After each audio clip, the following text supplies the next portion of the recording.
Our top story tonight, a local mother sharing a story about what she says is her son's mistreatment in a Georgia prison after being beaten by another inmate. This comes as the U.S. Justice Department says Georgia's state prison system is, quote, deliberately indifferent to deadly violence, widespread drug use, extortion, and sexual abuse. Federal officials are threatening to sue the state if it doesn't quickly take steps to curb rampant violations of prisoners' Eighth Amendment protections against cruel punishment. The 93-page report is a result of a statewide civil rights investigation announced in 2021. It claims inmate gangs have co-opted administrative functions. WSAV's Christine Quayle joining us now with a local family's concerns. Yeah, Ben, so Robert Jermaine Kelly's mother and sister spoke with me earlier today about an experience they described as devastating. They say that a few months ago, Kelly was severely beaten by another inmate, and then officers in the prison neglected his medical needs for weeks before he was transferred. The last letter I got from when he was in Uvalde, and this was May the 21st, 2024. And it reads, Dear Mom, how are you doing?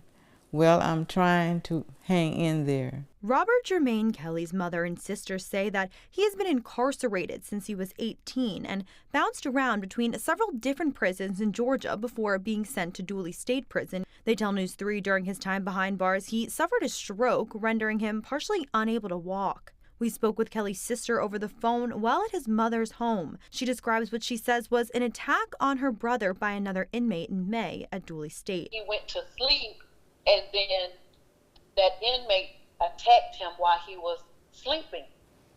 As he was up from the pain, he finally noticed that the guy was attacking him.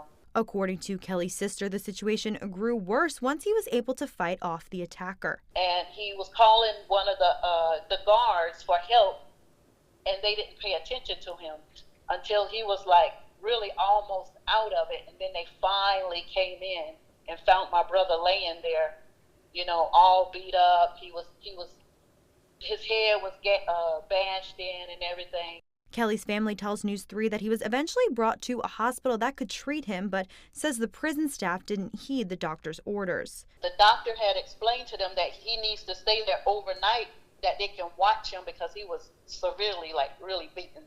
But the guards did not listen to him. You know, the doctor patched him up, and then they took him back to the prison cell. Kelly's sister shared with News 3 a report she says he filed with the prison detailing this incident and several other documents from his time at Dooley. These gangs out of control. I told the officer about it. They did